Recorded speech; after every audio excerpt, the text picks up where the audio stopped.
Good evening, ladies and gentlemen. It is a pleasure to welcome you again to the Book of Mormon Perspectives Forum. And it's my pleasure this evening to welcome and introduce Rick Bennett of Gospel Tangents as our speaker. I was reading that he has interviewed 220 people for his podcasts, and that includes me, of course, Deb Luce, Stacy Cram, and a few other dignitaries. Isn't that curious how we like to be associated with somebody significant? But his presentation this evening, I think, is going to show one of those obscure features of his talent as a statistician. For he's been serving as a statistician for CBS and other television networks. And he also comes to us with enough background history and interest in history that he came to participate in the Nauvoo Dig when we were working on the Times and Seasons. And so the fact that he's willing to get dirty as well means that he's one of those comrades in spirit that I can appreciate. He's married with three children and will be sharing with us this evening a look at Joseph Smith's children with some statistical analysis. I presume that that's some kind of a warning to his own kids that they're subject to statistical analysis too. He is a regular participant in our forum and a regular presenter, so I ask you to welcome Rick with your most perspicacious questions and comments. And I ask for you to join me in a moment of prayer. Let us pray together.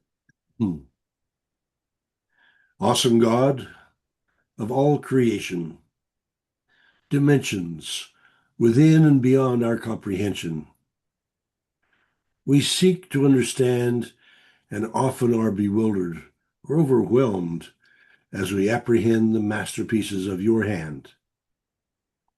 This evening, as we look at the remarkable spiritual and physical DNA of the family of Joseph Smith, we seek to see through your eyes, to gain perspective, comprehension, to apply to our own lives herewith.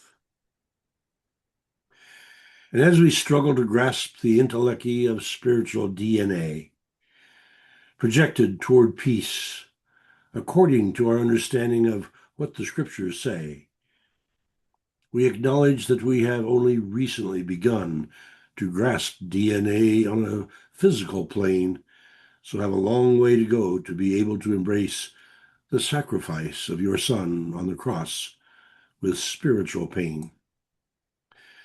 So as we seek to become more Christian, more peaceful, more aligned with your purpose in us, we ask for your Spirit to guide our deliberations, our presenter, Rick Bennett, and our amicability as we discuss.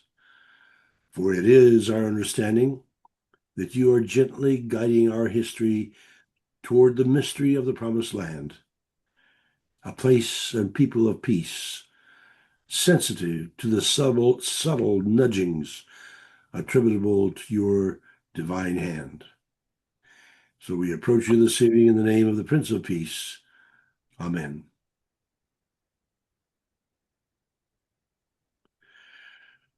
All right, Rick Bennett, the floor will be yours, and I presume, yeah, you're welcome to tell us whether you'd like for us to be quiet until you present it or if you want to be interrupted. I suspect you're going to be interrupted anyway, just simply because I'm inclined to want to do that myself, since I have, I think, a personal relationship with you that allows for that. But the question of whether you want to allow other people to interrupt as well is yours, open for a preliminary decision. I don't mind either way. Typically, I will tell you this. I've presented something similar, although this is going to be very different from what I've presented in the past. And my previous stuff has been, it's way too mathy. So I used AI to help me get rid of some of the mathy stuff. And so maybe it'll be more conversational. But we're going to be talking about the birds and the bees today. So I don't think anybody's, we're all past our teenage years, but we're gonna get into it today. So, yeah. Oops. Let's see. Are you seeing my screen? Yes, pregnant possibilities. Okay, good. It showed me my Bluetooth devices, and I was not expecting that. All right. So this is this is based on a paper that myself, Mark Tensmeyer, Amanda Hendricks Komodo, John Kidd, and Joseph Stanford are working on. Dr. Stanford was my master's advisor at the University of Utah, and he is an OBGYN. And so 20 years ago, I did a master's project on fertility and on and I never imagined that 20 years later that I would get back together with Dr. Stanford and this would apply to Joseph Smith. But we're going to do our best. So we're trying to estimate the expected offspring of Joseph Smith's plural marriages. The interesting thing was I just got done watching Dan Vogel's presentation. He had some very interesting things, and I'll bring up some of the stuff. I honestly wish I could have spent more time on that. Oh, come on, we're trying to go to the next slide here. All right. So let's talk a little bit about the fertility paradox. So Emma is documented to have had 9 biological children. Now, the first 3 died at birth or shortly thereafter. A 4th one died in 1842 as an infant. And so there were only 5 biological children. There were also 2 adopted twins following the loss of Emma's twins. Emma raised the Murdoch twins. One of those died as well. And so a lot of people will say, hey, she had 9 biological children. If you've got 30 or 40 wives, 0 verified offspring, therefore, Joseph must not have been a polygamist. And so, and even, Ugo Perego has done tests on 6. Dan said 7 today, so maybe it's 7. Maybe I'm missing one. 6 or 7 possible children of Joseph Smith. And Joseph Smith has been ruled out as the father of all 6 or 7 of those children. So a lot of polygamy revisionists are saying, hey, you know what? Joseph was fertile, Emma was fertile. What's up with no offspring? Case closed. But I'm going to say not so fast, my friends. So let's talk a little bit about the wives. These numbers are in dispute, 33, 35, 40, whatever. But basically, there are 11 polyandrous wives. These were women legally married to other husbands, such as Sylvia Sessions Lyon. And at least 6 were pregnant during their sealing to Joseph Smith by their legal husbands. I've got 5 postmenopausal wives. These are women aged 47 or older, such as Fanny Young, who was age 56. Almost certainly we can exclude these women as being, even if intercourse happened, it was unlikely to result in a child. There are teenagers, 16-year-old Flora Woodworth and 14-year-old Helen Mar Kimball, Nancy Mariah Winchester. These are some of these teenagers or teenage brides that historians have identified. It was interesting today at Dan's presentation. He excluded the teenagers, which kind of surprised me, but he had a reason.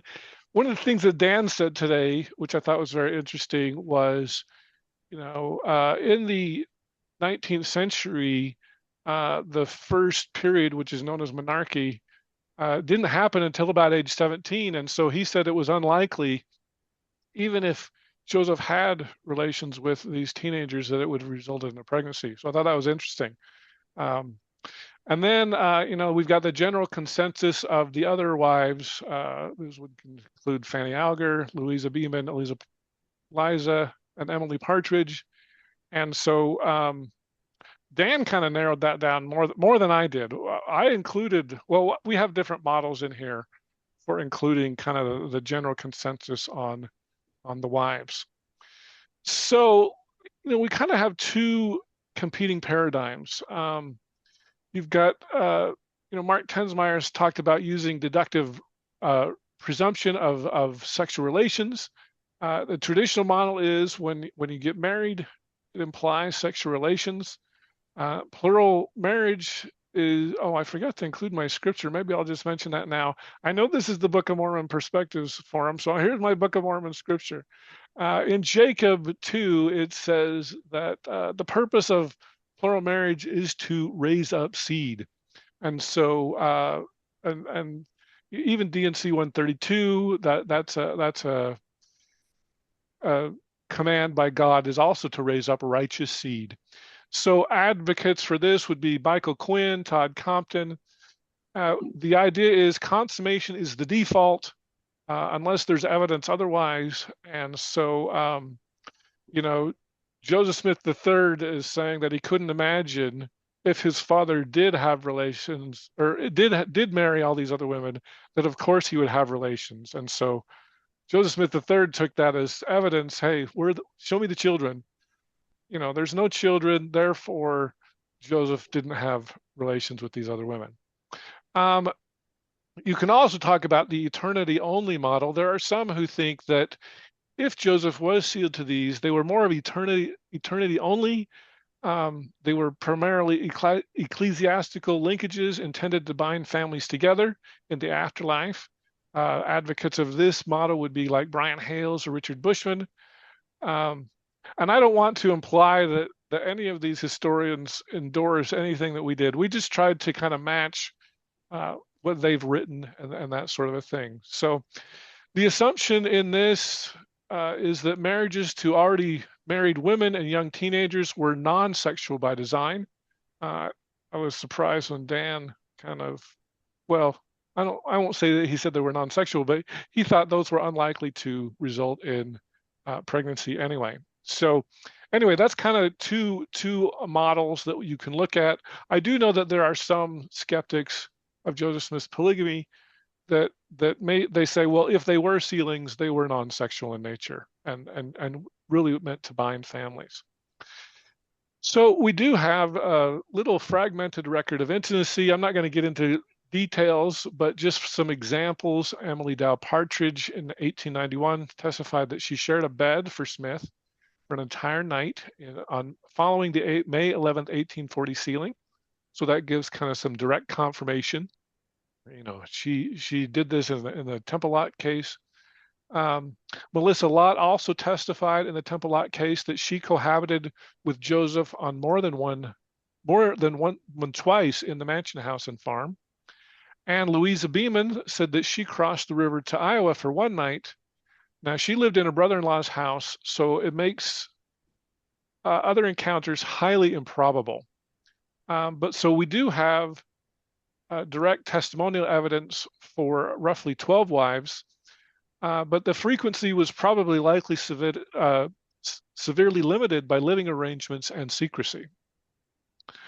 So let's talk a little bit about some of the things that were going on. There were legal and external threats. Childbirth would be undeniable evidence of an open state of an adultery according to the laws of Illinois. It was punishable by law and it would have been used by disaffected Mormons to rouse opposition. So that's kind of a reason why, Joseph might have had to have been careful. Also, polygamy was polarizing. Smith expanded it slowly to avoid alienating the rest of the Mormon elite. And even in Utah, where plural marriage was practiced openly, it took longer for women to bear children, averaging 26 to 29 months. So there's kind of a little bit of the law of diminishing returns.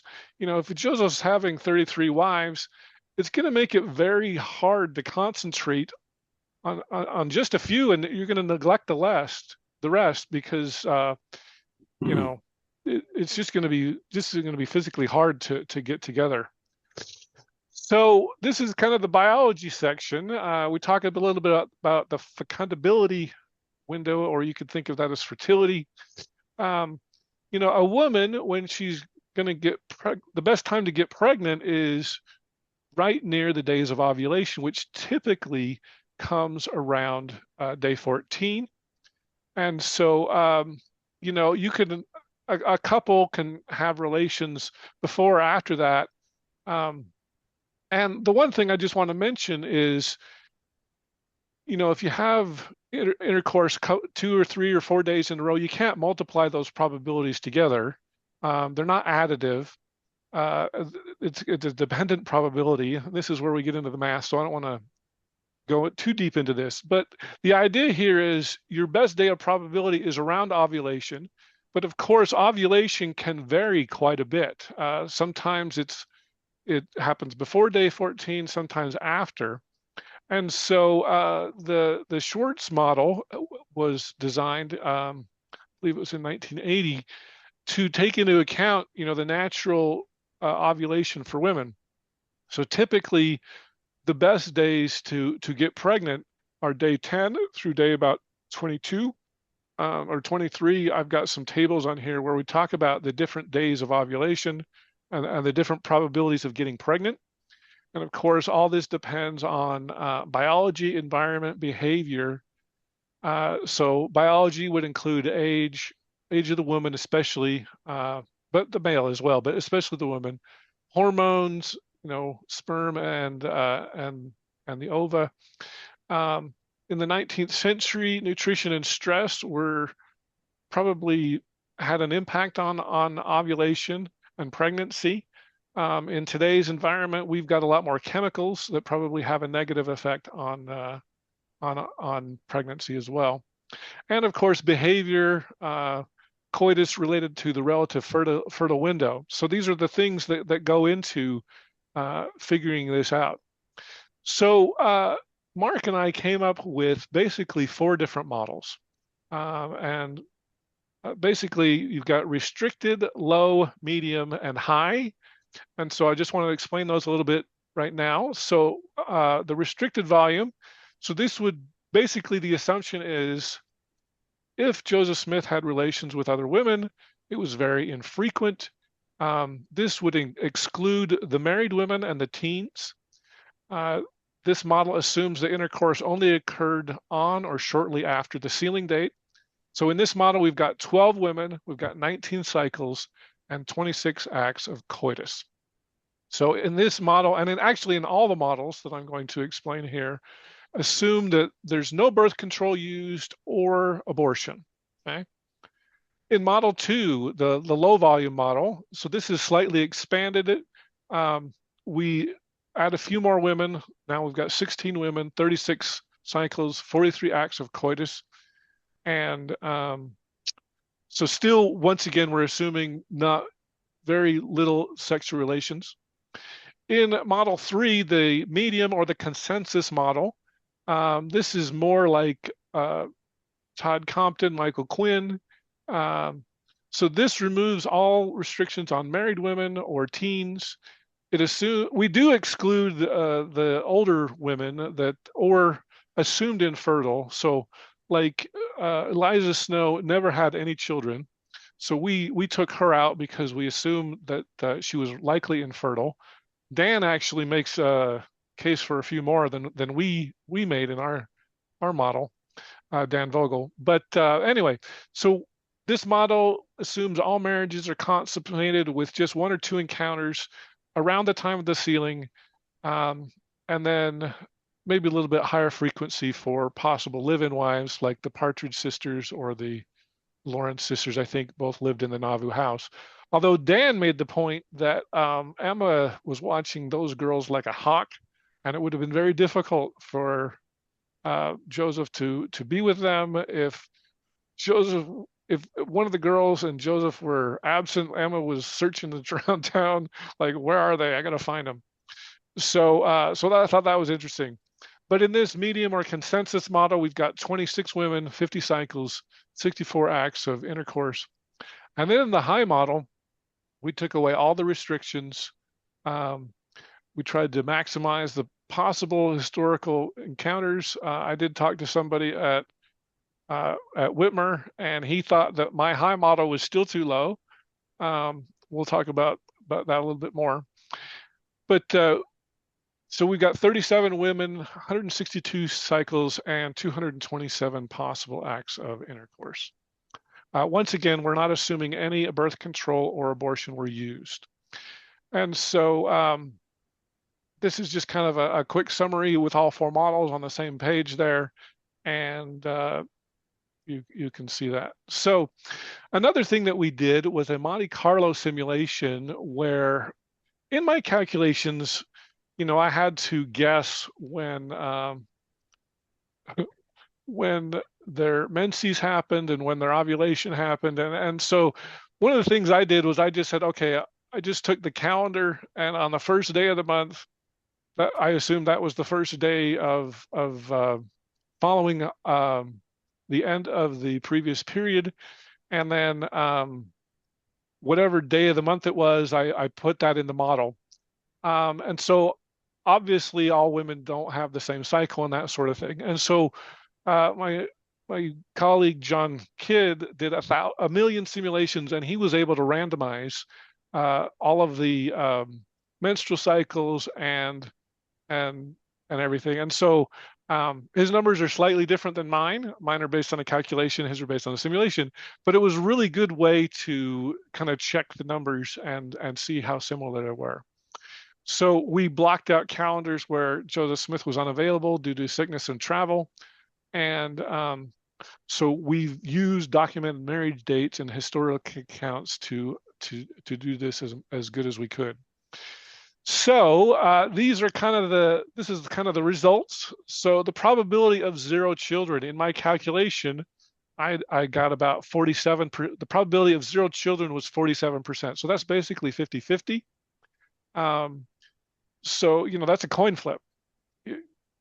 In John's simulation, he got 41%. So you're still about a coin flip on the probability of 0 children. So the fact that Joseph had 0 children is not at all surprising. It's basically a coin flip.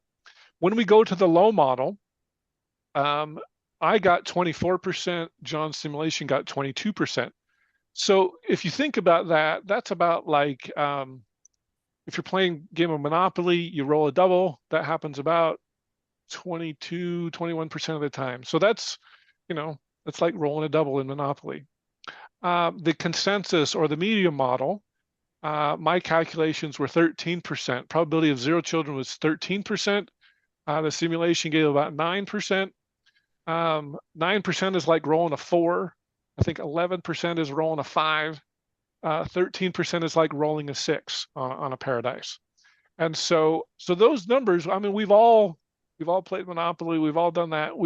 A 6 is not that hard to roll. I mean, now the question is when you need it, are you going to get a 6? But it's not surprising. That's something that happens all the time. In the high model, the probability of 0 children is 0.0012. That is ridiculously low. So I don't want to say it's impossible because, crazy things happen all the time in Las Vegas, but the probability of 0 children in this model, in the high model, is extremely unlikely.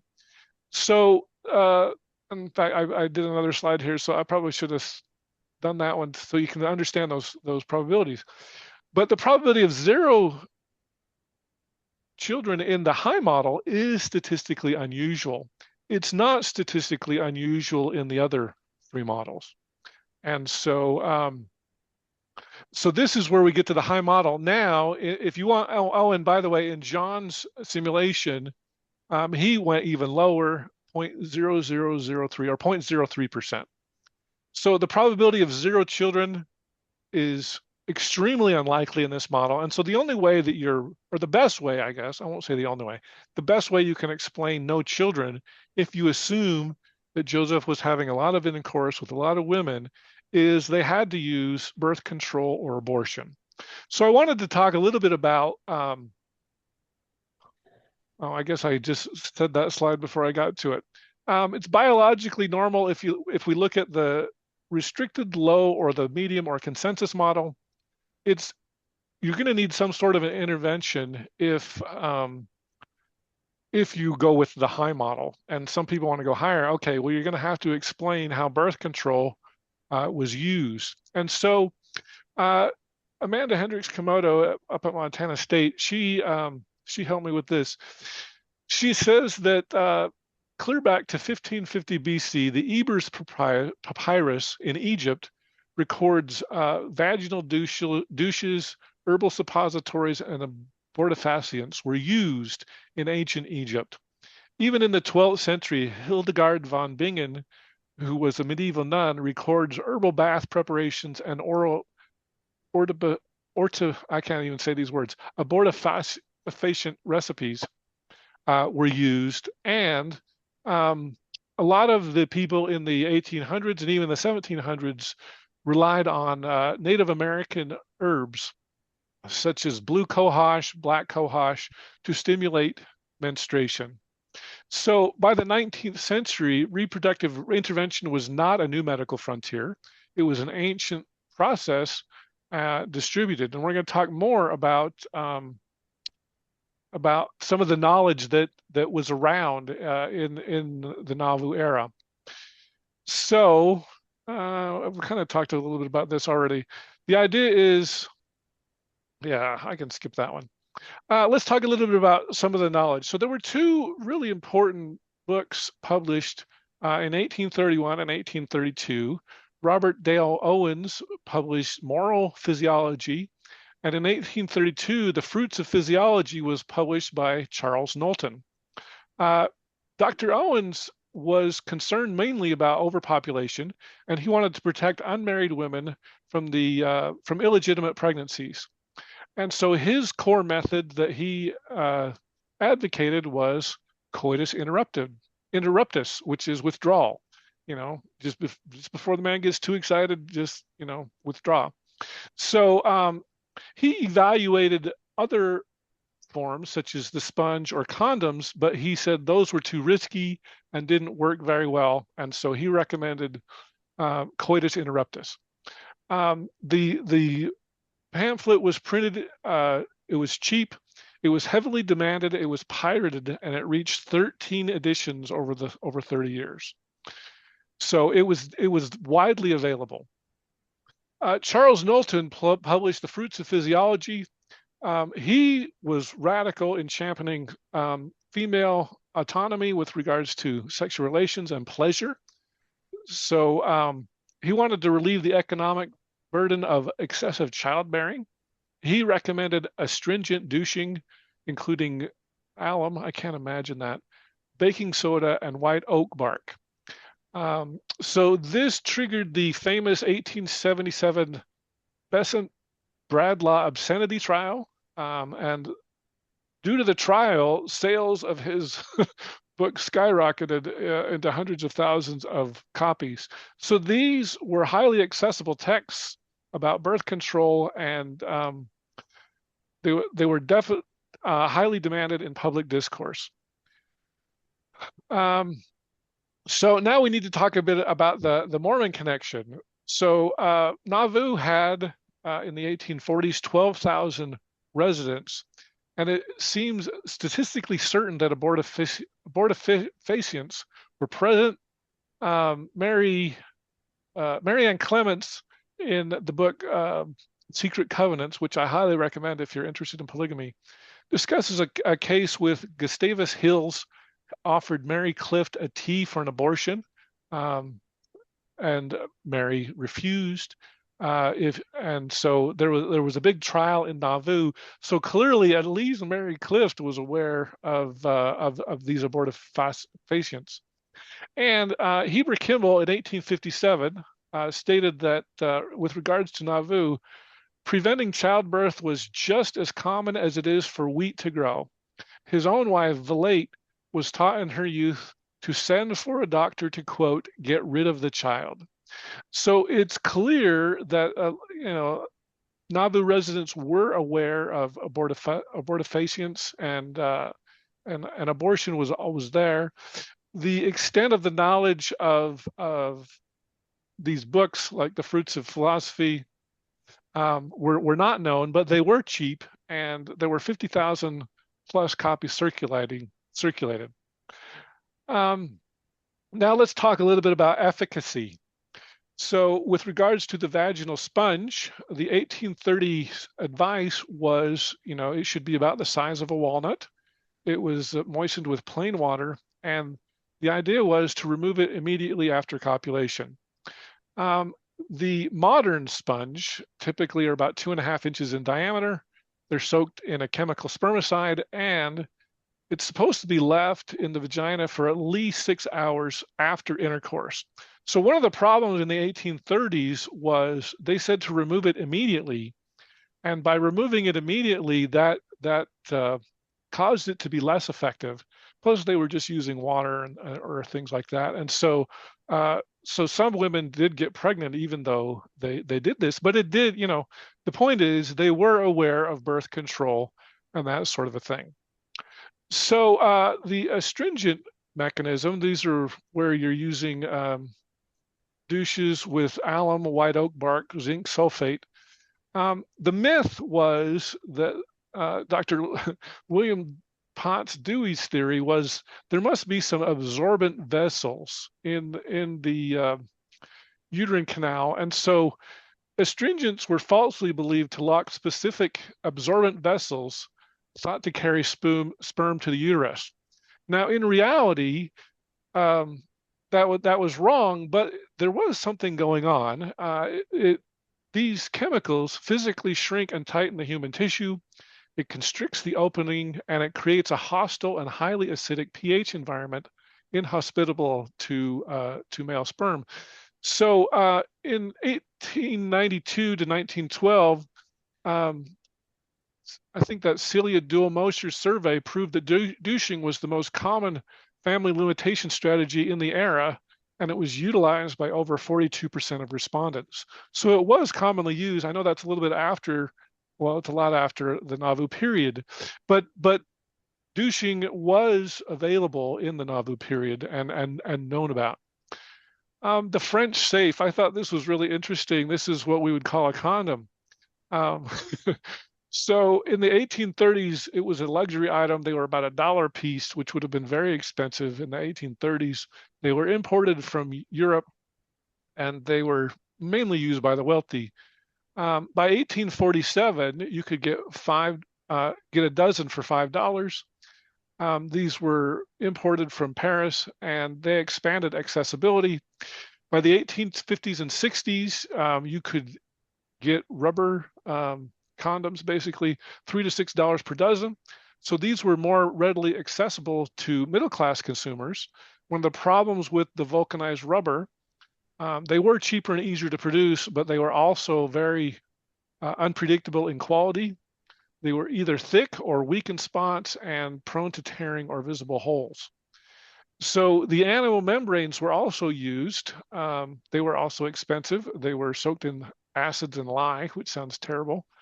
The best ones were called gold beaters, which I don't even know how to say some of these words, were made from cattle caecum or intestines. They were pliant, delicate, elastic, and highly prized for preserving pleasure.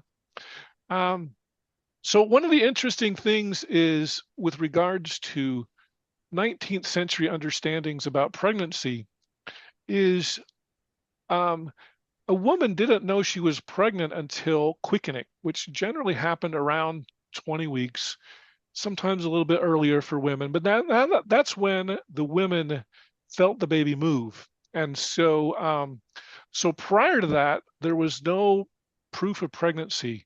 And so taking herbs to, quote, restore the menses, because women knew they were supposed to have a regular period, once a month. So anytime before this, if they were late or something, they didn't necessarily recognize that they were pregnant. And so they would use some of these, what we would call abortifacients, during this time, just to regulate the human body. And so they did not view this as abortion. We would, in today's world, and we're going to talk a little bit more about the history of how that changed.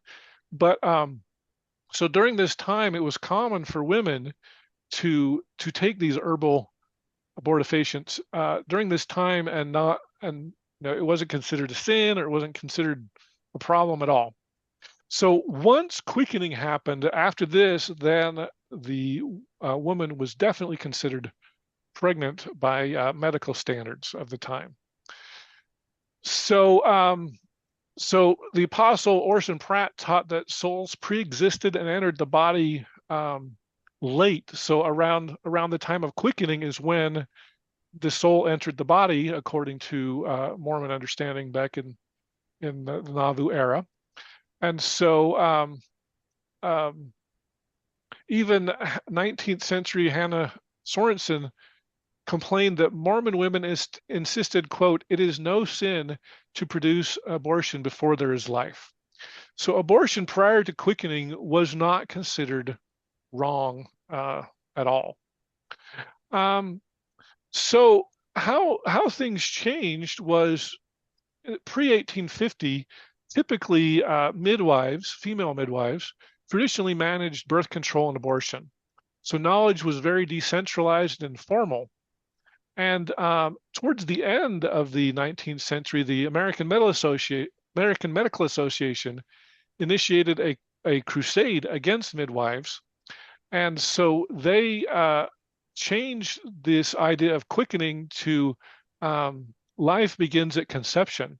So this was not based on any new scientific or embryonic discoveries, but the main idea was they wanted to discredit midwives in favor of women going to doctors. And so this began a coordinated effort to seize authority over women's reproductive health by criminalizing abortion and outlawing female contraception. So Mormon leaders or LDS leaders eventually adopted this strict anti-abortion framework in the 1860s to 1880s, despite they still maintained the theology about quickening as when the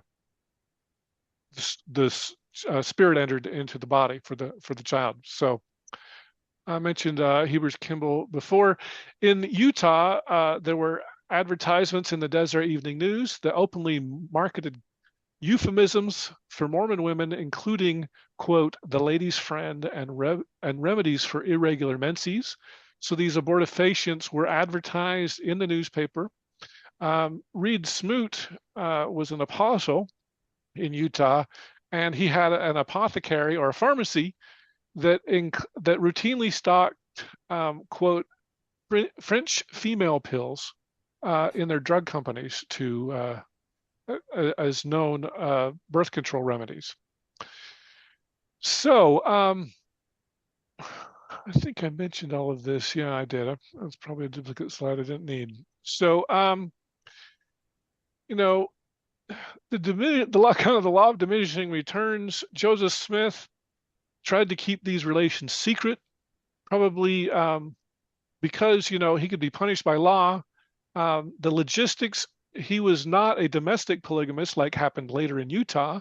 Most wives never lived with him, and Emma was very opposed to the practice, and so that severely limited his availability. Even in Utah, with reduced secrecy, Brigham Young and Heber C. Kimball experiencing long delays in procreation, averaging 26 to 29 months, due to just spreading themselves too thin and dividing themselves among dozens of wives. So I think we've done this. I'm going to skip that one. Oh, here we go. Here I meant to put this up at the beginning. So there was a theological imperative to multiply, especially in D&C 132 and Jacob 2:30. God commands polygamy only to raise up seed, and a lot of polygamy skeptics will be like, that was the whole point of polygamy, was to raise up seed. There were some other theological rationales. It was to the restoration of all things. It was an Abrahamic trial, and also via polygamy, it gave women universal access to marriage and exaltation, especially if they married a church leader.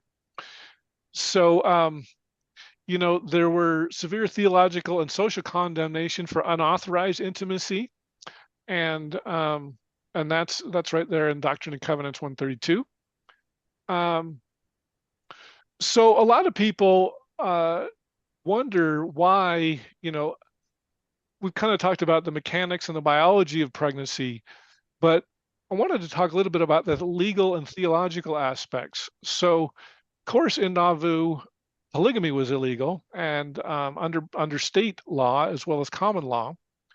And if Joseph was sleeping around a lot, it would increase his chance to not only get one of his wives pregnant, but by that it's also going to put him at risk for legal trouble, because pregnancy would be incontrovertible proof of polygamy and adultery, and it would also introduce legal prosecution and mob violence.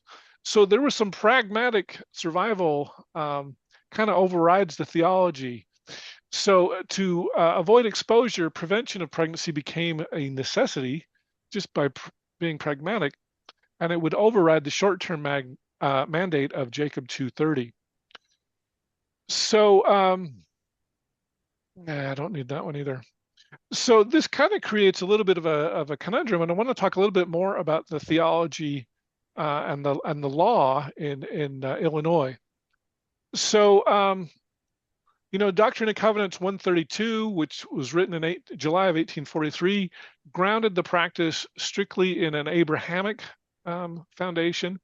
Abraham was a polygamist, and so the theology demanded that reproduction needed to happen, and to increase families and physical and family networks here on Earth, which would obviously lead to producing children, and then that would lead to exaltation. And so fulfillment of this procreative mandate was originally tied to the highest degrees of eternal salvation and the celestial kingdom. And so that kind of leads to a legal trap. So Illinois had laws against bigamy, adultery, and fornication. Bigamy was punishable by fines and even a brutal public whipping, up to 2 years in the state penitentiary. Adultery had strict prohibition against married individuals engaging in sexual relations outside their legally recognized union. And fornication was outlawed between unmarried individuals. So Illinois law aggressively pursued these crimes and created a hostile environment where practicing the Abrahamic mandate meant risking incarceration or physical violence. There was also a common law trigger. Illinois had bigamy precedents where basically, the common law is, hey, we're married if we say we're married. It included physical cohabitation, and it was considered a legally valid marriage. So sometimes LDS apologists will get into and say, well, they weren't legally married, even if they were spiritually married. But under Illinois law, that would be just as that would basically be a common law marriage as well, and subject to legal problems. So there's some precedents there, Port v. Port and Harold v. Moker, that dealt with this common law problem. And so Illinois fully recognized common law marriages, and if an individual entered this equation while already married, it triggered an automatic bigamy conviction. So with Illinois law, you didn't need an inferior grade of evidence was fine for a common law marriage. Mutual spoken agreement was sufficient. The 1827 bigamy statute and the 1840 Illinois Supreme Court ruling is explicitly stated no marriage certificate was needed for a conviction. So obviously that's going to put Joseph Smith at risk. And with regards to cohabitation, occupying the same bed or home constitutes assuming the status of husband and wife. So in Nauvoo, Joseph Smith's sealing to Sarah Ann Whitney required them to mutually agree, so to be each other's companions. So that would have met the statutory requirement. This highly secretive religious ceremonies with zero civil documentation. Once again, that was good enough to arrest Joseph on adultery. And plural wives, including the Partridge and Lawrence sisters, lived inside the Smith family home, which would have also made Joseph guilty of cohabitation. So he was putting himself at a lot of legal risk in doing this. So there was no civil defense against evidence of the problem. He had no civil legal cover. The First Amendment did not apply to individual states, and the Nauvoo Charter was entirely subservient to Illinois state law. And so within this legal framework, a pregnancy or a child was not a theological blessing. It was physical proof of a felony. So as demonstrated in the 1857 case Davis versus Davis, the presence of a bastard child, and bastard was a legal term back then, in the home was legal proof of illicit cohabitation and adultery. There were rumors tying Dr. John C. Bennett and Joseph Smith to brothels in Nauvoo. And so the city council passed an ordinance targeting brothels and houses of ill fame. 3 days after that was passed, Dr. Bennett abruptly resigned as mayor of Nauvoo and was then publicly accused of sexual crimes, adultery, fornication, buggery, and miscegenation, or mixed race relations, essentially. Francis Higbee provided corroborating testimony stating that Bennett introduced him to a woman on the Hill with these illicit networks. And so that's one of the big things, John C. Bennett got in trouble for. So that leads to a little bit of a theological pivot. There was a squeeze between the Illinois law and the domestic opposition, which kind of forced a theological shift. And so the effect was to sideline the Abrahamic order. And so a new paradigm was created where the sealings pivoted towards priestly connections, guaranteeing eternal salvation and creating a network of celestial dynastic linkages for the afterlife. And so in the Council of 50, this was a group of 50 men. The main purpose of it was to help get Joseph Smith elected as president of the United States. But in the Council of 50 Minutes, there was a perfect law of theocracy, which possessed greater power than the Abrahamic order. So this group was exclusively male. It operated under strict promises of secrecy to escape the recalcitrance of women who campaigned against polygamy, including Emma Smith, I will add. And so in this Council of 50, Joseph Smith was crowned prophet, priest, and king in the kingdom of God. And by taking the title of king, he ideologically bypasses these earthly constraints, drawing his authority directly from Melchizedek rather than from patriarchal descent. And so the focus changed from procreation and earthly families to a dynastic power in the afterlife. The requirement, especially in 132, it demands a willing wife, but with the Melchizedek order, it operates by the right of eternal gods. And so with the Abrahamic order, it left the vulnerability about children would be physical evidence of childbirth and prosecution. The advantage to the Melchizedek order is you can bypass the earthly constraints and family strife and the need for physical evidence. So let's see. The thing that I just want to point out on this one is that's a part of the reason why there was, everybody understands that polygamy was definitely kept secret. So a lot of times it was for, in Joseph's case, Emma was definitely opposed to it. John C. Bennett could supposedly perform abortions and suppress the reality of those marriages. And so it kind of overtook the theological mandate, the Abrahamic mandate in the Council of 50. So I just want to mention here, drawing a lot of this from William Smith, who wrote a chapter on Section 132 and secret covenants. And I'm relying a lot of this analysis on him in this. So the lack of children was not a theological failure. It was a necessity for the survival mechanism to prevent a legal catastrophe. So the point I want to make here, Joseph possessed no civil defenses for his actions. He had no First Amendment protections and no Nauvoo Charter immunity. The practice of early plural marriage cannot be understood purely through a medical, physical, or scriptural lens. It was a theology forcefully bent and reshaped by the heavy, unforgiving anvil of 19th century American law.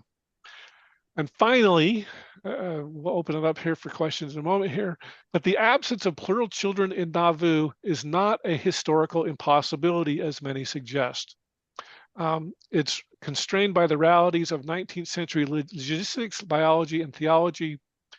So, I'm trying to use modern fecundability modeling to demonstrate one does not need to deny the existence of Joseph Smith's polygamy to explain its lack of children in this. So, as Forrest Gump would say, that's all I have to say about that. But I might add some more things here to after I watched Dan Vogel's presentation today, I thought it was pretty interesting. So I'll open it up for questions. I was worried about going long, but I talked fast, so I think I got through it.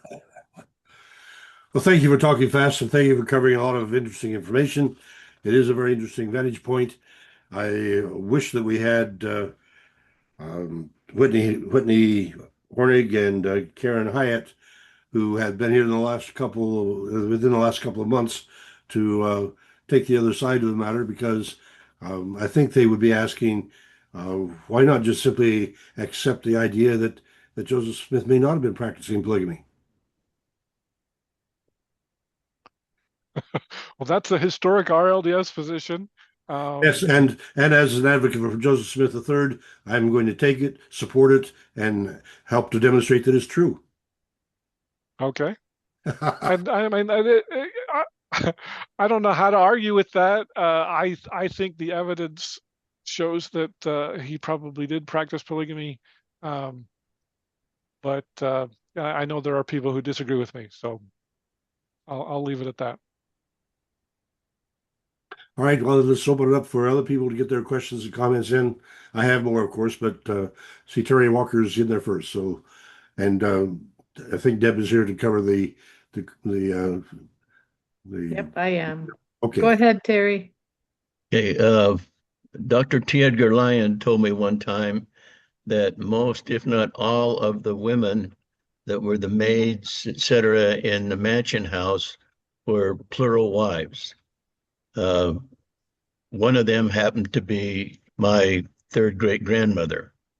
And I've looked and I can't see her name in any plural marriage things. Do you know if anybody else has studied that idea? What's her name? Her name is Eliza Manwaring, Allred. Oh, I haven't seen that name either. I will say I've got a spreadsheet because I was just rewriting my paper, and I was trying to come up with some lists. I'm trying to see if I can pull it up here on my computer. But the question is how many people were wives? There's a lot of disputed wives on there, and no, I'm not seeing it here. But that's not a name that I've seen. Mark, I was hoping Mark would be here tonight. He has a list. In fact, Dan gave a list too. There's about 33 to 35. I like to call them consensus wives, where people generally agree, and then there's another 8 to 10 probably that are disputed wives. And I know Todd Compton, when he was putting together his list, said he had to be able to document some sort of a ceremony that would have happened. But Manwaring is not a name that I recognize. Oh, I just saw it. Okay, let me tell you the rest of the story. She came from England as a young gal and went to work in the mansion house as a maid. Across the street from her was my three great grandfather, James T.S. Allred, son of James Allred. And they apparently liked each other and they wanted to get married. Well, Joseph had already promised her to another guy who it would have been a polygamous wife. And they, James T.S. and Elizabeth, Eliza, taught Joseph Smith and I think it was Orson, I can't remember. Anyway, talked him into giving up using her as a polygamous wife. And so then she was given to my three great grandfather, and she became my three great grandmother. They joined the Mormon battalion. She was a laundress, and she had two miscarriages between when they started and Pueblo. And then she got married or got pregnant on the way to Salt Lake the next year, and was the third woman born in Salt Lake. But I can't find her name as a polygamous wife, so I'm assuming she probably wasn't, and those other things explained why she wasn't. Yeah, I know Mark here in table 1 put together this list. These are what we're calling kind of the 33 consensus wives. I've got them listed alphabetically by first name there. And then table 2, these are the disputed wives that we included in our model. And when I say included, we're assuming also these are the wives under our current model that we're assuming are infertile. So those are kind of the 3 tables that we use. We did, as far as the disputed wives, so the high model includes all 33 plus these 10 is 43 minus these 10 is 33 infertile wives. So so that's the list we're using. Kind of the idea behind this is, if you don't like my model, come up with your own, and you can run the same analysis on this. So. Well, she's not there, and I tried to look when I first started looking. You couldn't get into the church records like you can today, and see what sealings were actually done in the temple. Okay. And so I assume that it was never done, and so I'm not a descendant of Joseph Smith spiritually or otherwise. James T.S. is my three great grandfather. She's my three great grandmother. Oh, wow. That's cool. Thanks. So anyway, yeah, if people are interested in, the nitty gritty, it's my restricted, low, medium, and then high model wives. So.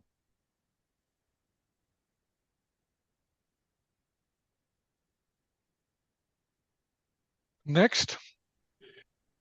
It may simply have been a misstatement or need for correction, but I understood you to be saying that the Partridge and Lawrence sisters lived with him in the Nauvoo house. That doesn't work because Nauvoo house wasn't constructed. The mansion house. Did I say Nauvoo house? Yeah, okay. I meant the mansion house. All right. Yeah. Well, and I'm going to challenge you on that one, having written 1,000 pages on the mansion house. I was doing that off the top of my head, so I don't believe that's in my paper, but I was freelancing there, so that I won't claim to know that one very well. That's Mark's job. He's supposed to know those. Okay, well, I do understand you have other people who are the Mormon Enigma, for example, would make that case for you, but okay. I think there's a serious question about that. Well, again, for the idea that Emma would give credit or would give sanction and then reverse it. There's just so many questions that were raised by Karen and by Whitney in their presentations that I am still giving credence to my mother's research, which showed that 132 was written by Brigham Young, not by Joseph Smith. Yeah, I know that's outside the scope of what I'm what I'm doing. Yeah, you're accepting, and I understand that with the new history, Robert Bruce Flinders writes The Kingdom on the Mississippi, and so that becomes a very popular historical theme. And you start looking at Joseph Smith perhaps having actually been secretly designated as a king, that's a highly questionable thing for him to do because he clearly would have known that that's not going to stay secret. Oh, I agree. Yeah. And so for him to be allowing that kind of missive to be bandied about is going to be dangerous in a democracy, is it not? Oh, I totally agree.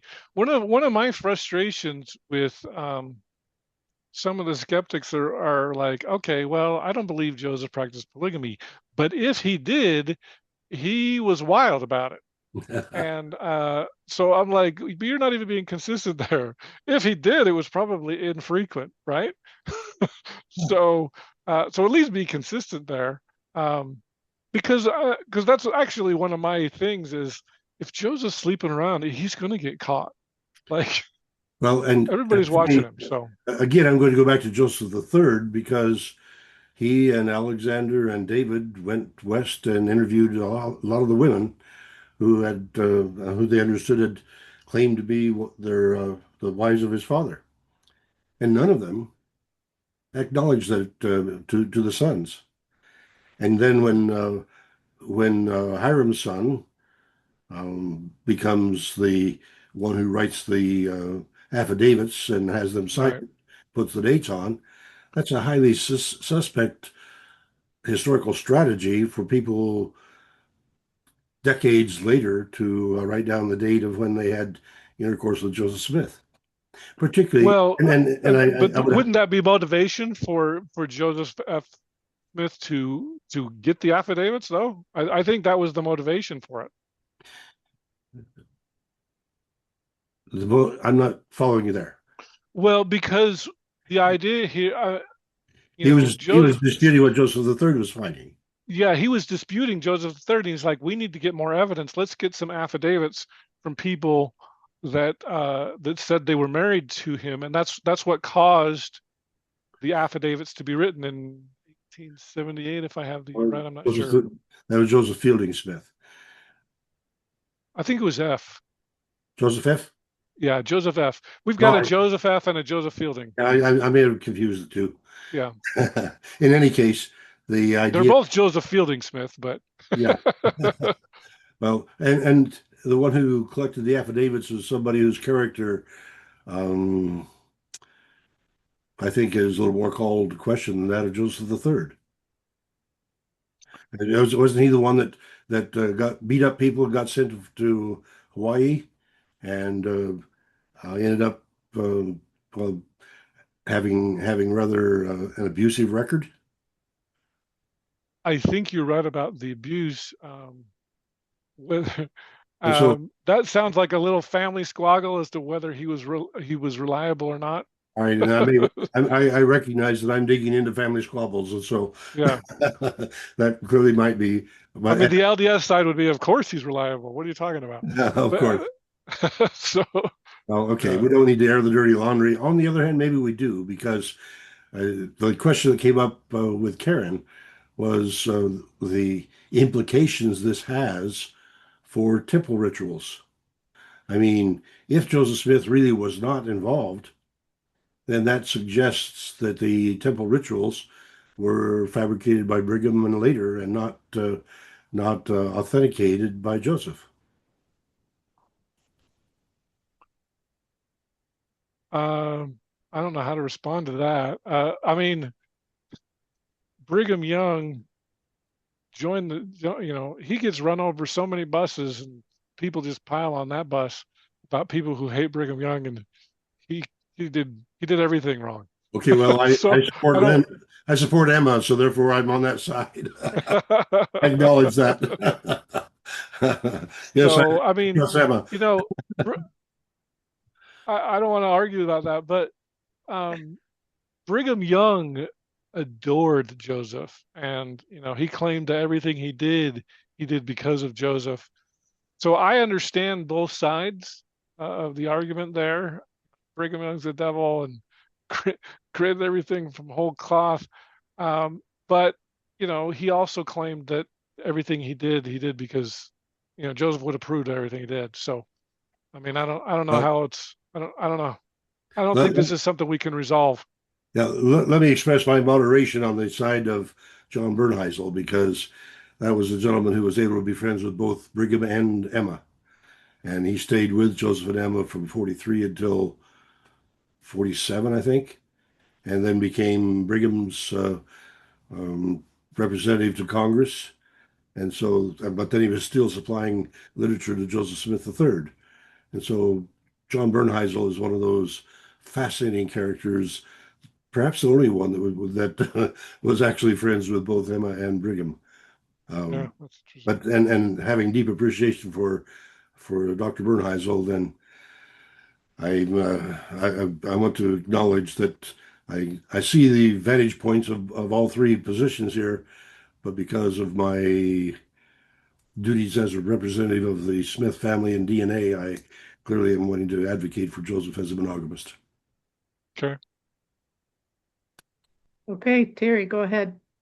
Um, I have not studied polygamy intensely like so many people are doing it these days, but to me, if a young woman or a woman was sealed to Joseph in the temple ceremony, they're married to him. They may not have ever been together physically or this other, they were still married to Joseph. And I think that's where the conflict of this comes on what's physical and what's spiritual. That I think that's why the term spiritual wife became more popular than a polygamous wife, is for that very reason of what this sealing ordinance did to a couple, I do know according that to there are Terry Walker. some polygamy skeptics that if they did, that they may acknowledge these essentially eternity only sealings. I know Todd Compton he kind of disputes whether there was such a thing as an eternity only sealing. Um, but it goes along with your idea here that even if he was sealed, they weren't sexual in nature. So there are some people who believe that.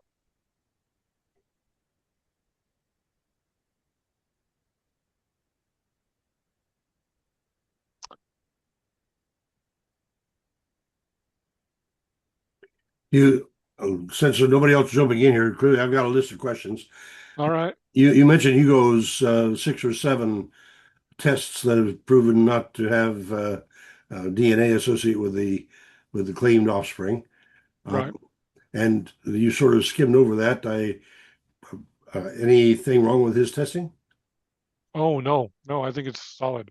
Um, in 4, I'm only aware of 6. Dan had the 7th one on there. I'd like to learn a little bit more about today.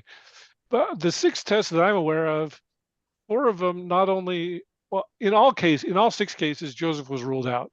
In 4 of the 6 cases, not only was Joseph ruled out, but the father was identified, such as Windsor Lion. That one always uh, off the top of my head. So Windsor was identified as the father of Josephine Lyon, and in 4 of the cases, the father has been identified. But I think in 2 to 3 of the cases, um, the father was not identified, but Joseph was ruled out.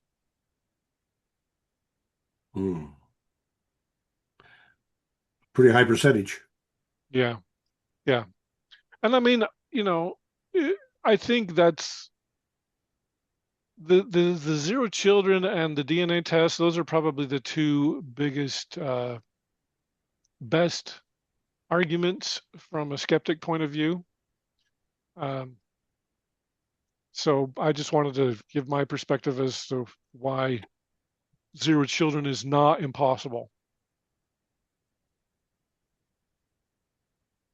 Well, I think one other key point was caught by Todd Compton in his book, page 557, saying polygamy for women, as for men, was the road to status, practically speaking. Mm-hmm. With polygamy as the road to status, that meant anyone who could make the case that they had been close to him. I mean, here I was at the beginning of the session tonight, being associated by your interviewing me, and you also interviewed Stacey Cram. So look at the association I get.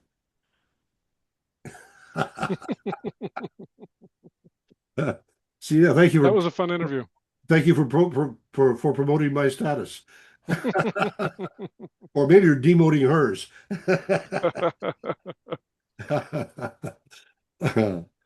All right.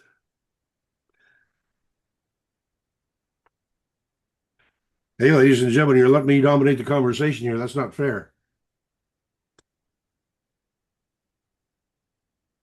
Okay, James has his question, has his hand up. Go ahead, James.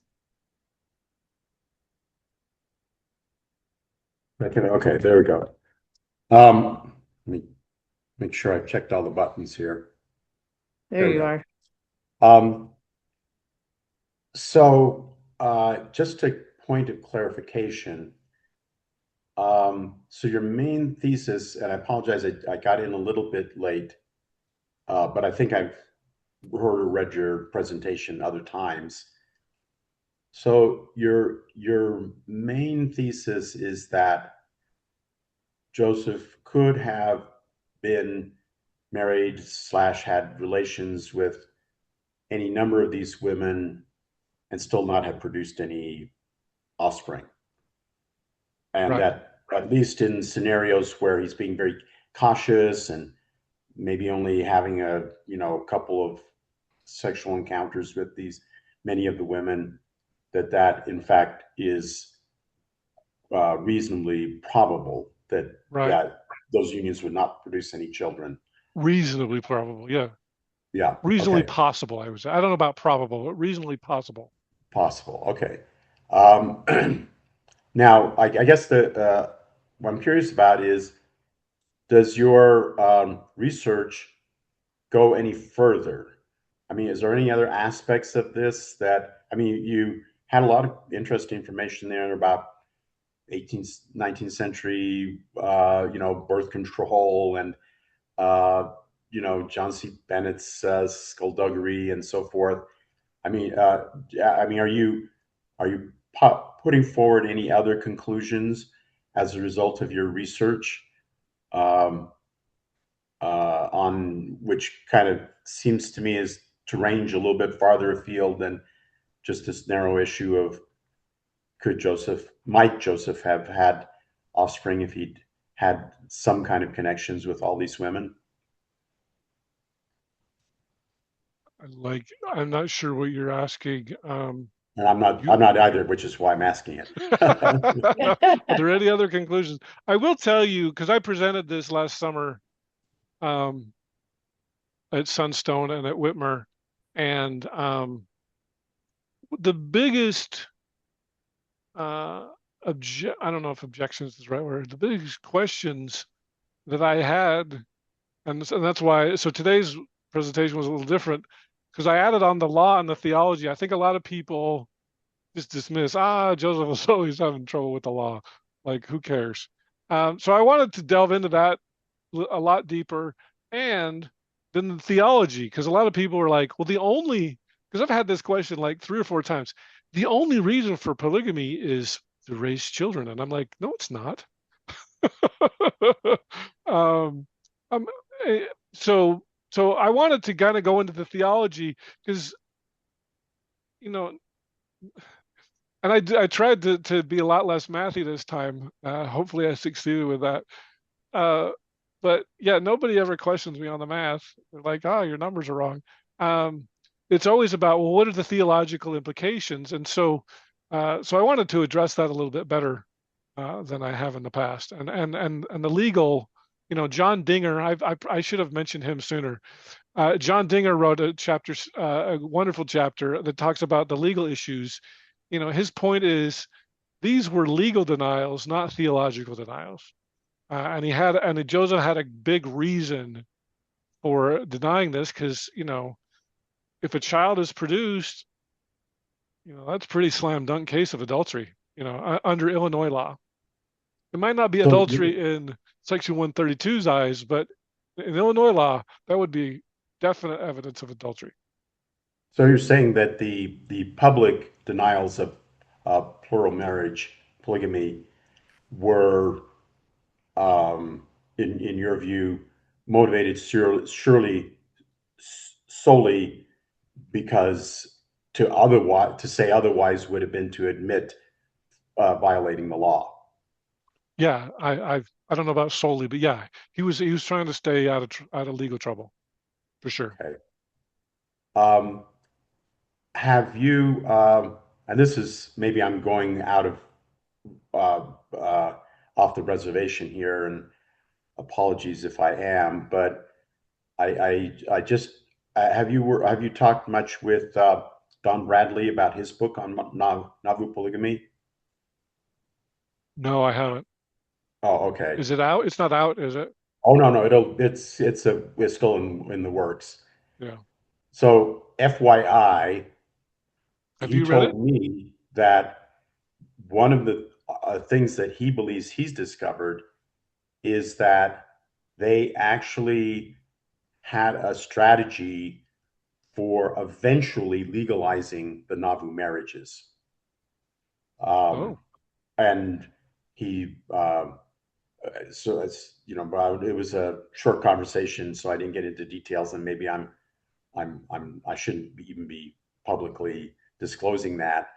Although, it was, discussed, excuse me, discussed it with me in an open forum. But nonetheless, so that's an interesting piece that will be coming down the road at some point. That he believes that through a variety of Don Bradley excuse me, Don Bradley investigative techniques that there was a strategy to eventually, in other words, the way they did the marriages was to set them up so that if there was a change in the law, or if they could get a change in the law or the charter, that it would have retroactively legalized all the marriages. So anyway, we'll see how definitely haven't heard that. he come up with that conclusion. But I do know Don thinks he identified a possible child, and I was like, they're 0 for 6 so far. on the DNA, sure, So sure, yeah. So okay, I don't have a lot of faith in it, but maybe, if he did, boy, whoa, that would be huge. okay. So let me throw one last one in here, since I don't see any other hands. Um, One theory, which is not a theological theory or a legal theory, but one theory about why they even started doing plural marriage was anthropological. In other words, you had this very disparate, unrelated group of people. Joseph was trying to bring them together as a community, and that all of these intermarriages were an anthropological method or sociological method of binding the community together. I don't know. Have you ever heard that theory? What do you think of it, if you have? Well, that sounds a lot like Richard Bushman's, he was doing this for dynastic sealings. Right. And so, Well, I mean, that's where that thought was inspired by yeah, my yeah. conversations with Richard about this. So, if So, you have a yeah. you view of that, Do I have a view on that? I mean, yeah, I highly respect Richard Bushman. He's he's a lot better historian than I am, that's for sure. So, but yeah, I mean, I do think, Joseph, he was definitely trying to tie families together. And that's where the word sealing gets, it's basically the definition of sealing them together. So, would that theory be, in your view, consistent with the theological justifications that you saw and that you studied that were on your little list there on your slide? At like 3 or 4 different kinds of ways of looking at this theologically. Would that tie into your little ones on your list? well, I mean, to me, that's independent of whether there were sexual relations. Joseph was definitely trying to tie families together. I don't think I think that's indisputable. The dispute is were there sexual relations, and I think there was. A lot of people don't. If there was, it's not. It's plausible that he didn't have any children. All right. Thank you. It's So you got somebody else here who wants to talk. So Okay, looks like Boyd has a question. Go ahead, Boyd, or comment. Hello, Rick. Hi, Boyd. Um, uh, I, I got a question before I do. I just have to tell you, I appreciate your interviews. I don't get to listen to too many of them, but when I listen to them, I appreciate your fairness and the way you interview people. Thank you. And so anyway, the question I have, um, I know the polygamy is the motivation behind it is all related to sealings in the eternity in life hereafter. Um, question I have with this now, it seems to me that the sealings themselves seem to have been just as secret as polygamy must have been. For sure. Because and so there must have been just on the evidence alone on that, you got a very large percentage of people that didn't go out west that do not believe in the sealings. They didn't believe in the temples. They never built temples.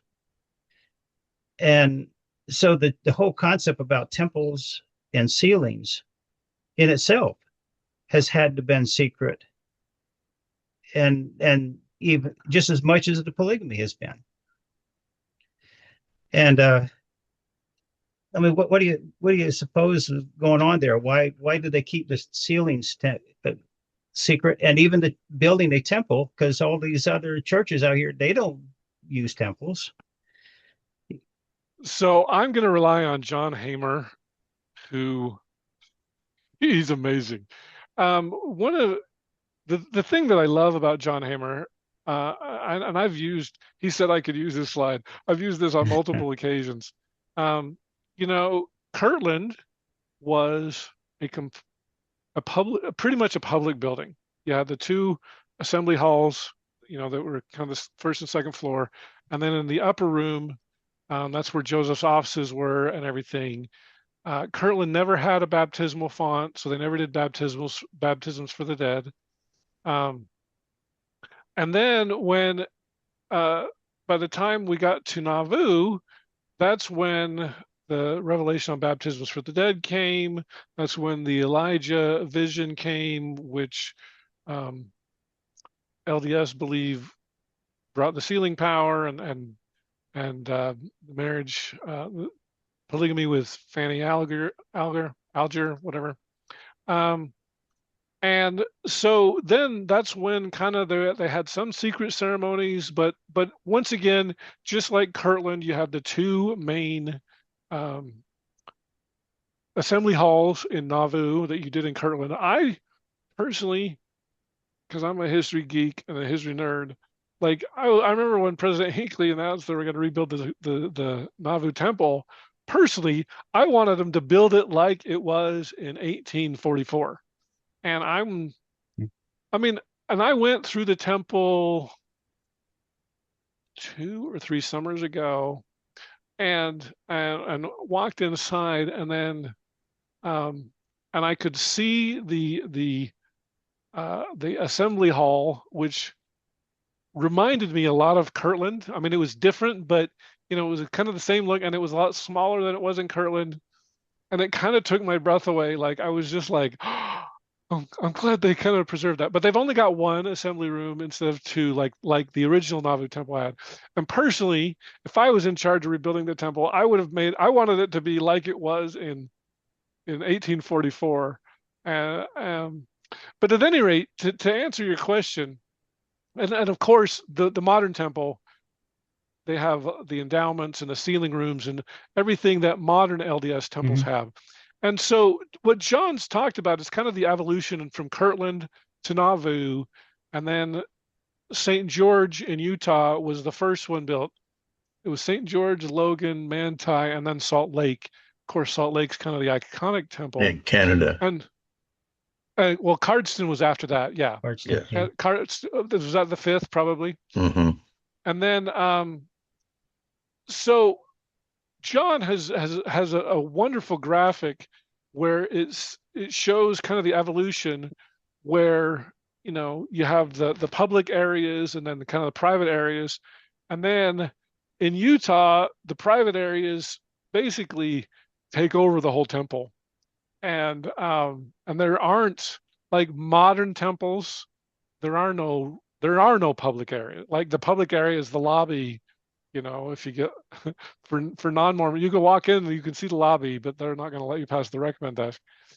Because everything else is private. And so he's talked about how there's been an evolution. And so clearly, yes, I agree with you, Terry. There was a definite evolution between Kirtland and Nauvoo and then St. George in Utah, where what LDS would refer to as temple work, baptisms for the dead, sealings, endowments, basically took over the whole temple. Jonathan Stapley, I just interviewed him.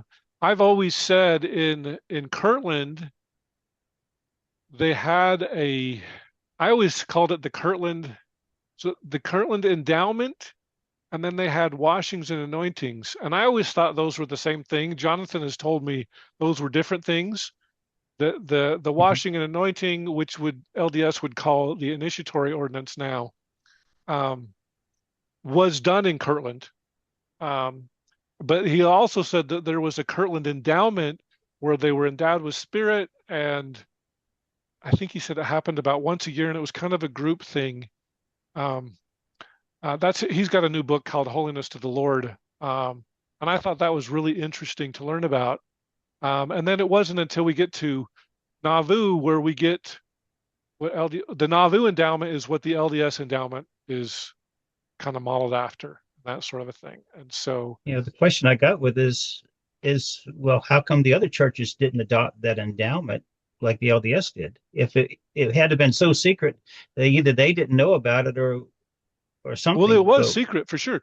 It's the Anointed Quorum. There's a great book by Gary Bergera and I think it's Michael Marquardt called The Anointed Quorum, where they talk about it. And so, like Emma Smith and William Marks and some of the other people in there, obviously Brigham Young, like there was an anointed quorum. It was both men and women, and that was secret. And so to answer your question, because polygamy was so tied to these secret ordinances, and people like William Marks, who did receive the endowment, but Sidney Rigdon didn't, for example, they jettisoned all those secret ceremonies with polygamy.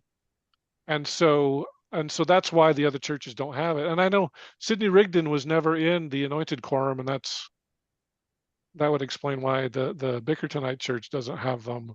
But James Strang, he built a temple. So, I wish we had William Shepard here, but because he would explain it better than me. But yeah, they did have the Strangites did have an endowment ceremony. They called it. It's really different. Cheryl Bruno knows a lot more about that than I do. So that is one other church, and of course, all the Brighamite breakoffs have them as well. But yeah, for the most part, the Midwest churches, they rejected the secret ceremonies with polygamy. They tied them too closely together. I wonder why they had to keep them so secret to where so few people would know about it. Well, because polygamy was against the law. But not it the is polygamy, tied to but polygamy. Yeah, well, the endowment and the sealing are the sealing is definitely tied to polygamy, so that's why they had to keep that. And in order to be sealed, you had to be endowed first. But the endowment wasn't necessarily tied to polygamy, and that's why would that have to be so secret to where the membership didn't know about it? Well, the Strangites knew about it. I mean, I'm guessing here, but my guess is they didn't want any of that. It was too, in their minds, it was too associated with polygamy, even though, like you said, endowment isn't necessarily polygamy, but it was close enough. Close enough. Right. Well, plus there were the Masonic elements, and there was an anti-Masonic movement in there. That's another reason to jettison it. I mean, with the William Morgan affair and all that stuff. Yeah. There's those ties to Masonic. masonry. Yeah. Have you ever read the book, The Exoneration of Emma, Joseph, and Hiram? It was I have not. Ronald Karen. You Oh, haven't? yeah, I'm familiar with Ronald Karen. Yeah, but you haven't read his book? No, I don't. I try to stick with scholarly books, so that one's not a scholarly book as far as I'm aware. I see. Okay. Yeah, because there's a mention in there that that uh, I haven't heard anyplace else, and it'd be nice to trace it down. But it's showing that in the Joseph Smith papers that the temple in um, in Nauvoo was under Masonic ownership. The architect, according to the Joseph Smith papers, the architect it was William Weeks, and Okay. it shows that he was the architect of the Masonic temple, and he was only architect for one temple, which was the Masonic temple in Nauvoo. And it's showing that the ownership of that temple remained in Masonry hands for years until the LDS temple, or the LDS church, bought it in the 1960s. Bought that. Now you're talking about a property. Masonic temple separate from the Nauvoo temple. Is that right? No, apparently it's the same temple as that temple that was being built. There wasn't built as an LDS temple or a church temple. It was built as a Masonic temple, and Joseph Smith was providing the labor to build the temple so they can collect funds, to provide for their needs there. Have you ever heard about that? Well, we'd have to get Cheryl Bruno on. She's kind of the Masonic expert, a lot more better than I am. I mean, I know that Masonic ceremonies I thought they were done in the 70s hall. Right? I'm not familiar with a Masonic temple in Nauvoo. Are you saying it was in Nauvoo? Yeah. Uh-huh. And William Weeks, according to the Joseph Smith papers, was supposedly the architect of that Masonic temple. And he was the architect of only one temple there, and it so had to have been that Nauvoo temple. I think According I to wouldn't be Karen. surprised if a Mason designed the Nauvoo temple. That wouldn't surprise me, but I'm not familiar with that. What used to be called the Masonic Hall in Nauvoo is now called the Cultural Hall. there we go. But the Okay, that makes more sense. Yeah. the Masonic rites took place only on the third floor. And I've been up there, and if you know what to look for, you can see some of the places of things up there. But anyway, the ground floor and the second floor were not Masonic parts. They're just the third floor was the Masonic part of that, what we used to call the Masonic Hall when I first went to Nauvoo, and then the church changed it to the Cultural Hall because that separated us from Masons, etc. So Yeah. Yeah, there is another building there that's supposedly Masonic, but this one here, according to the paper trail, is showing that the Masonic temple that was being built was the actual Nauvoo temple and was not for the church at all.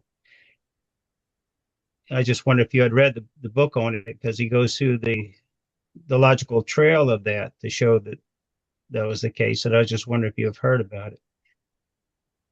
No, I haven't heard about it. Mm. Okay.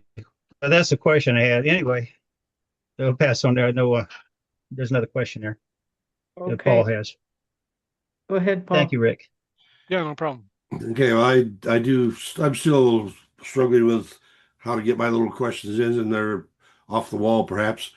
One of them, I had Dr. Leo Oliva as a history professor in Kansas, and one day I asked him about the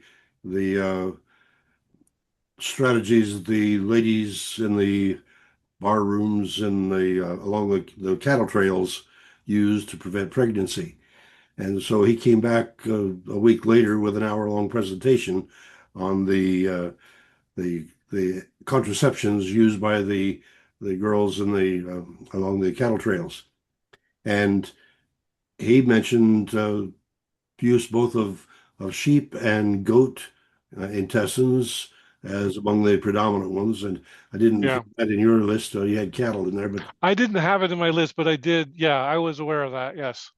okay. Well, those I think were two of the sheep. I think were the dominant Yeah. one utilized in the 19th century. The cattle was supposedly the most comfortable, is what I heard. But yes, the others were definitely used.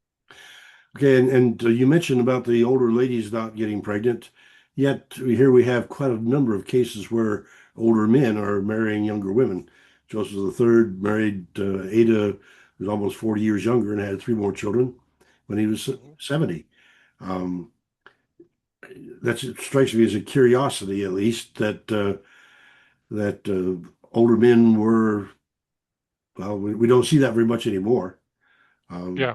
But it seems to have been pretty common in the Victorian era. Yeah, Grover Cleveland, he was I'm trying to remember how old he was. His wife was 26 when they got married in the White House. I was just reading about that. Yeah, and So yeah, there were definitely older men did marry younger women. I mean, yeah, his wife was like 24, if I remember right, and he was like 50 or 60. I don't remember. yeah, 30 years more or more difference there, I think. Yeah. Simple fact that there was a different cultural pattern in those Yeah. days. We don't see that very much anymore. You know, Dan Vogel today presented on some of this stuff, which I thought was pretty interesting. He definitely had a different perspective than I did. He did reference my Sunstone from last year in Whitmer, but he talked about we talked about two things that really were interesting to me, and I didn't include these in my analysis, and it would, but he said that a woman's, or maybe I should say a girl, uh, a young woman's first menarche, first period was when she was 17, which is a lot older than um, than modern. Ours are more like 14, I think. And so he used that to throw out the young girls, Helen Mar Kimball and people like that were teenagers, because he's like they hadn't even had a period, so they were likely infertile as well. And then he also said that menopause for women, I I think we used 47 as the cutoff, and he said 41 was more common in the 19th century, um, which was that was news to me. That was interesting.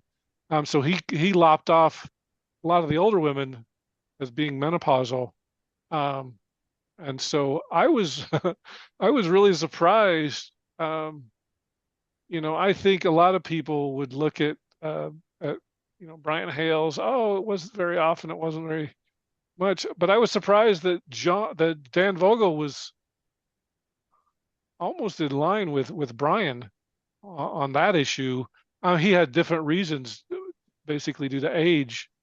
And I definitely, I watched it. I heard it one time. I didn't get to study it, but he had some very interesting graphs on there. And speaking of men and women, he had a graph where it talked about the age of the woman and how fertility it drops off sharply by the age of, I think, well, 41. That's when he said menopause happened. Basically, a woman's fertility drops to basically zero. Whereas the men, it does drop as men get older, but it's much more gradual, and into their 60s, they can still father children. So a woman's age is definitely a bigger predictor of infertility than a man's. Men's do drop, but yeah, that was interesting. Well, I'd like to get one more point in here, and that's a matter of stewardship. Um, with the LDS Mormon Church having acquired Kirtland, I would like to suggest, I think, that the historical stewardship of that structure and of the teachings that were going on there would be a good point of reference for the LDS Church to re-examine carefully. I see the same thing in Nauvoo, where Joseph Smith sent four missionaries to the islands in May of 1843, and they taught monogamy. Right. And that's where my wife's family picked it up from Benjamin Gerard. Just interesting to me that having made that acquisition, to reconcile, no, not to reconcile, to go back to look at the stewardship of that history and use it, recognize it, appreciate it. To me, I would like to lay that as a request from my own historical digging into it. It is it is a sacred treasure, and having walked on holy ground, having been there. Um, when you look back at Moses and when God writes his fingers on the plates and then they get broken because of the golden calf, then how do you respond once you mess things up? Well, I'm wondering if the LDS Church hasn't messed things up by moving moving temple activities that were not in Kirtland into the temples and making them exclusive. Oh, well, I'm on your side on that, Paul. Okay, well, let I me lay mean, that I will tell aside. you this. There's a new book coming out, I think probably this year. David Hall and David Hawking. Um, I've had David Hall on my podcast 3 years ago, probably about 3 years ago. One of his areas of expertise, he's not a historian, but he's done some amazing work on Independence, Nauvoo, Kirtland, especially Independence, because John Hamer's talked about how there were supposed to be 24 temples, Mhm. and that's what David is concentrating on. David is a bit of an inventor. He he would he's gone through those revelations, especially the one in Independence where he's got those plots of land and the 24 temples. Maybe every time I said this, I'm like, he would say, or houses of the Lord, because there were supposed to be 24 temples, and one of them was like three of them were like banks, and three of them were like HR. Like he just tells us way better than I do. But at any rate, these temples, David says, were supposed to be multi-purpose buildings, and he said you could have an Olympic-sized swimming pool in the bottom that you could then subdivide into like 12 baptismal fonts for baptism for the dead. And then you could rent, one of the main rooms, you could rent it out to the Catholics and they could hold their church services, and then the Mormons could come in and they could hold their temple ceremonies here.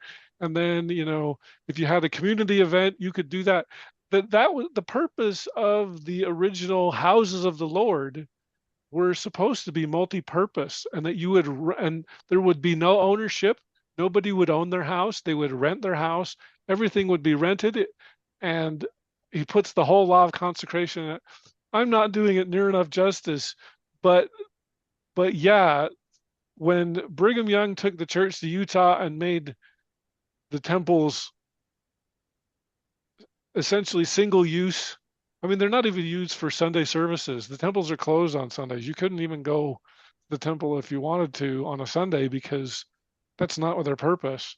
But according to David Hall, uh, they, he's he's an engineer.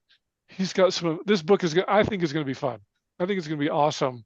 But he talks about how the deacons quorum were had assigned seats, and the teachers quorum, the priest quorum, and the 70s, everything. Like everybody had an assigned seat in the original Kirtland Temple, and he knew where everybody was supposed to sit.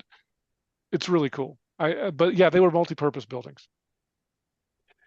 Well, let me get my final comment in here, and I wanted to add to what Boyd said, because I had the privilege of being interviewed by you for a couple hours, and you turned that into a little book. And Yeah, I do appreciate your remarkable skills of being able to squeeze all kind of information out of people when you're talking to them. Good job. Thank you, my friend. yeah. And Thank you. thank you again for presenting tonight. Uh-huh. Okay, looks like Boyd's got a question or comment. Rick, one of your slides that you had up there, you use a number dealing with teen the teen fertility, I think you used the number age of 17 years old. You know what I'm talking about? You Uh, Dan Vogel said, talked about a woman, her first period averaged about 17 years old in the 19th century. I don't think that was my slide. Okay? Because I've always understood that the woman's first period is around 12 to 14 years old, and I don't know It why would it is be any today. different. It is today, but in the 19th century, it was closer to 17. I wonder why it was different then. Yeah, he actually goes through some of those reasons. Nutrition is one. Trying to remember what some of the others were. I wonder if I could look it up. Yeah, he goes through a lot more details than I do. I thought it was really interesting information. I was reading about that recently. Um, the British harlots were often getting started by the time they were 13, indicating that they were already initiated sexually by then. Huh. And that was Victorian period. I'm gonna see if I can look this up. Hmm. It might take me a minute, but Let's go ahead and get Chris's question or comment in. Okay, go ahead, Christopher.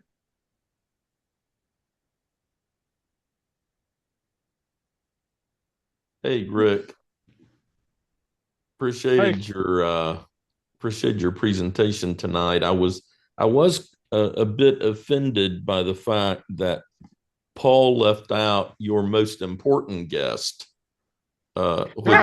which was a Pentecostal who had written on the Book of Mormon. So I'll do my best to pray for a forgiving spirit for that high-handed insult. And You were before all of us. and as I understand, it's a unique interview owing to the location. Is that true. right, Rick? That's true. Still true. One of these times I'm going to sneak in there for another interview, though. But yeah, it's still unique at this time. We went into a room at the library at Utah Valley, and You're going to have to get me in. You're going to get me in trouble, Chris. oh well, you can cut this bit out. No, and I wanted to say, Rick, about your presentation. I mean, I think one of the things that puzzles people like myself, who doesn't really have a dog in the fight, is the issue of progeny. And you would think, as a layperson in all of that, and math gives me a headache. So, but I've tried to overlook that in your life, my friend. How is it that, especially in the light of Jacob, and how is it in the light of the numbers that get thrown about? Are there no children? And I don't think too many people, well, I don't know of any people who have done the kind of work you've done on the historical probability in terms of mathematics. And given where the conversations have gone tonight, I didn't want to lose sight of that main point. That you seem to have demonstrated mathematically that it is possible for someone to have had these polygamous relationships and not produced any children. Right. And you understand those probabilities better than I. And having seen a couple of your presentations or dialogues about this, I thought you did a good job in terms of even someone as uninitiated as myself on the math front was able to follow the logic of that and appreciate as ever your spirit in talking through this whole thing in this context, which is not, from my vantage point, the most receptive audience for a conversation about Joseph Smith and polygamy, at least that borders on advocating for that at any rate. But I think it's a testimony not just to your amiable interactions, but the hospitality that I've always associated, not just with this group, but with all the folk.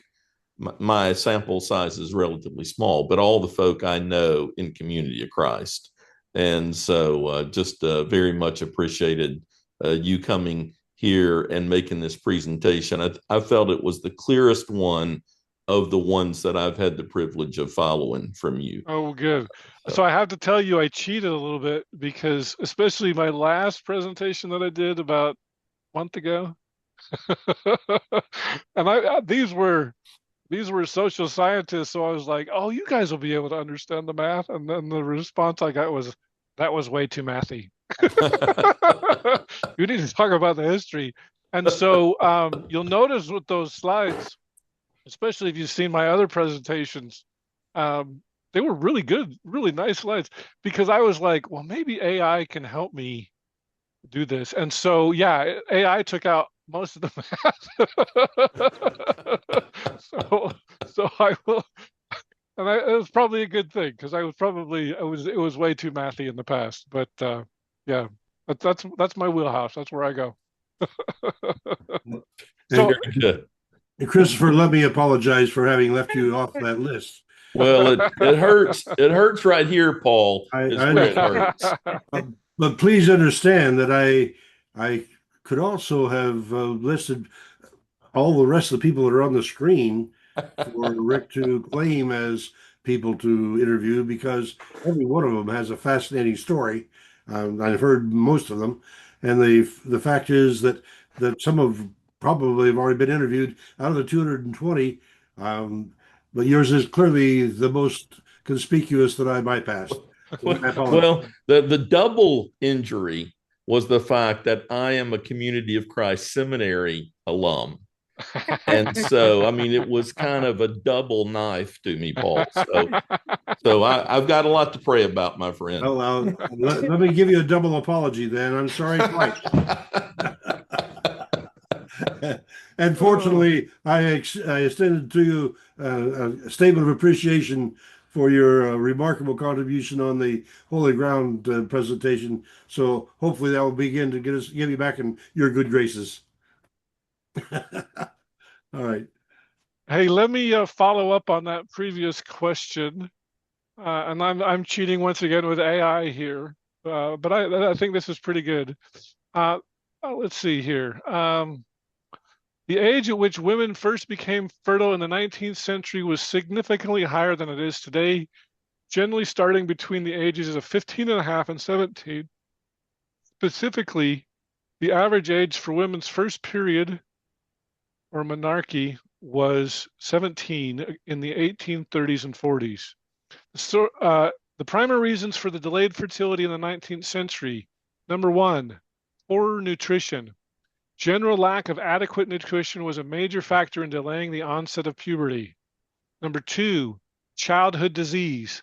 A higher prevalence of childhood diseases impacted overall physical development and reproductive timing. And number three, greater physical labor. The physical demands expected of women and girls in the 19th century also contributed to the delay.